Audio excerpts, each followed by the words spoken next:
Somebody's not happy with their mattress. What the slowpoke's doing, I'll get around him. Alright, heading to FedEx, doing a drop-off.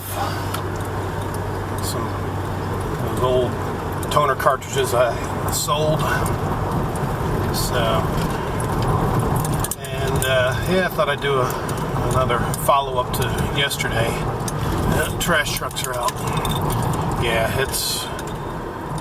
you know, there's, like I said, a series of sad anniversaries coming up, and I'm just taking them in stride. Okay, this isn't going to wait.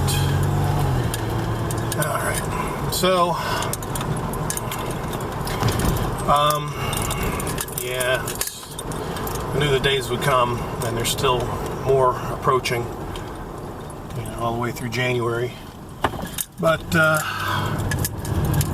know, just gotta face them as best I can. Because, yeah, still keep thinking about that. We're really looking forward to having, you know, our place back and, you know, privacy in our yard. And we're getting rid of the idiot after evicting him. But she just wasn't able to. It's just, you know, that's something you do, even though I probably did everything that I could to help her and all that. You know, kind of look back in hindsight, what more could you have done or done differently?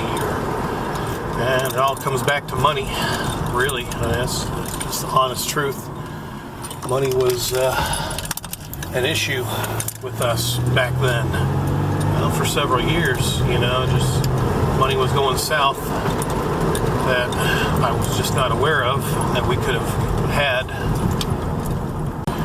You know, I probably could have went towards her treatment, but, you know, again, in hindsight, you know, this was all beginning. We didn't know just how bad it was. She was going for tests at this time last year. And, yeah, the tests, you know, it all started with, they said they found a cyst, but the ultrasound that they had in her hometown of Iguala was limited, so they couldn't really get an idea just how bad it was. And then that's when she got transferred to Acapulco, where the technology was much more advanced, and went from a cyst to a tumor to you know, a large tumor. And yeah, I mean, the news just kept getting worse and worse. You know, when I was doing my updates last year, I mean, it just, there really wasn't much good news to report. And of course, as y'all know, you know, the next 7 months, it just kept going downhill. But, yeah, it was a learning experience, I know. I mean, I've learned a lot from this whole event. It basically was a catastrophic, life-changing event, is what it was. And, continuing to move on little by little, making progress, but it's still just taking a while. Okay, we're good. So anyway, I'm here at FedEx, so let me go ahead and drop off this package and we'll head on out.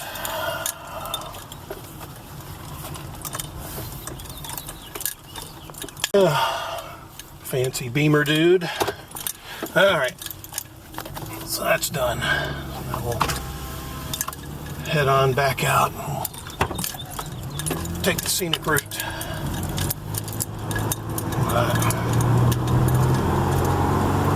Yeah.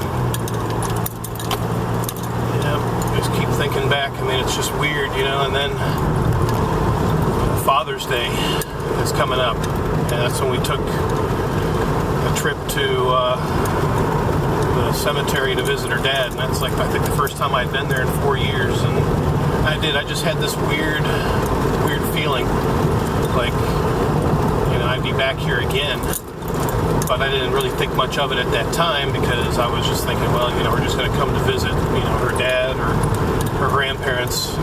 She's got a lot of family buried in Iguala.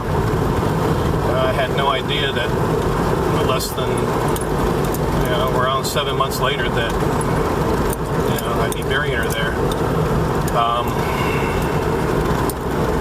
It's just weird, those, weird little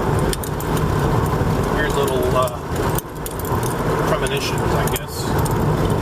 Sometimes, I've had them like once in a very blue moon, so to speak. It's just weird how something like that just comes up at random.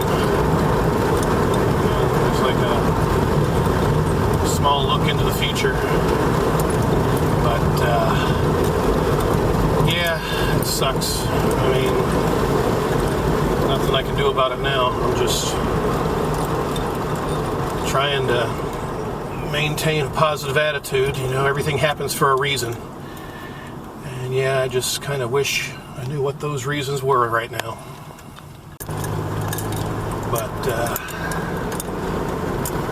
yeah, like I said, this is just the first of several anniversaries coming up. So just take them in stride is all you can do. Face them as they approach and deal with them the best way you can. And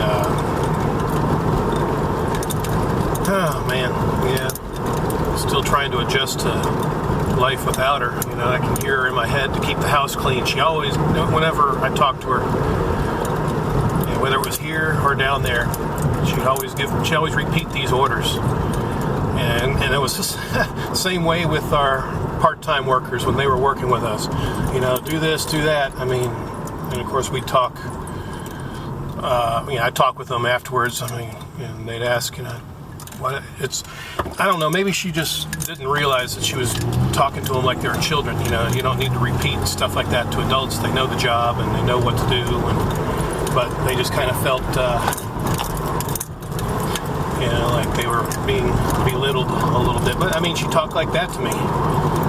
Maybe that's just, I tried to tell her, look, you don't need to repeat yourself. We know what we're doing. I know you want me to keep the house clean. I know you want this and that, and, make sure this is done, that's done. I can still hear that. Yeah, 16 years. It's. I may hear that for many, many more years to come.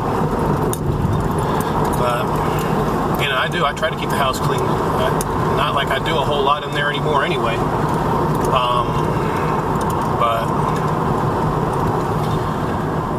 yeah, I still just trying to move on, really. But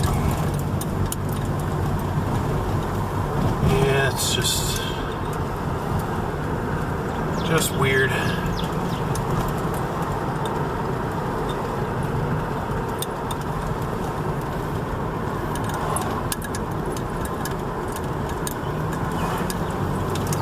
Taking a little detour around my house. What's going on there? But yeah, still adjusting, still trying to figure things out.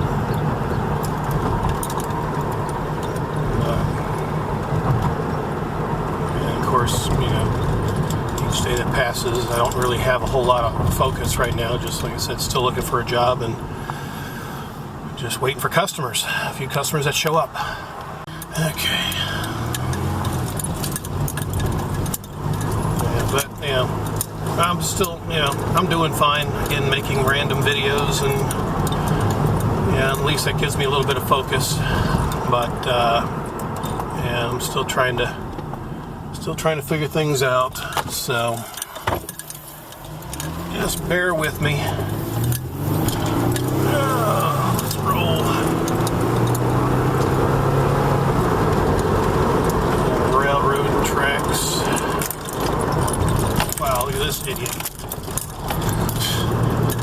have the right of way. That's a yield sign right there, moron. But yeah, can't even make it through a video without running into goofs, I guess.